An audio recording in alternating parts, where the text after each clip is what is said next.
Two-factor authentication not working on CrowdStreet alternative listing fix. If your two-factor authentication isn't working on CrowdStreet, don't stress. It's one of the most common issues investors encounter, and you can usually fix it in just a few steps. The surprising truth? It's rarely a problem with your account. It's usually something as simple as your phone's time settings or an outdated app.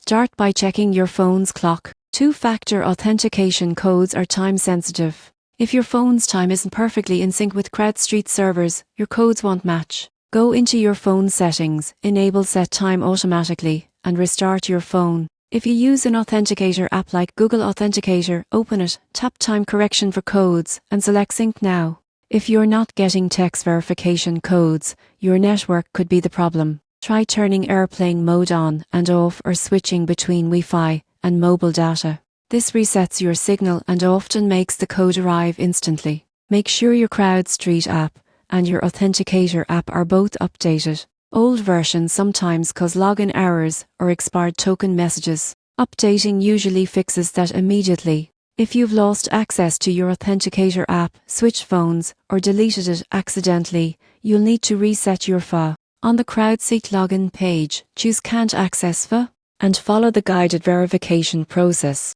Once you confirm your identity, you'll be able to re-enable two-factor authentication safely. And here's something many people forget: always store your backup recovery codes in a secure place, like a password manager.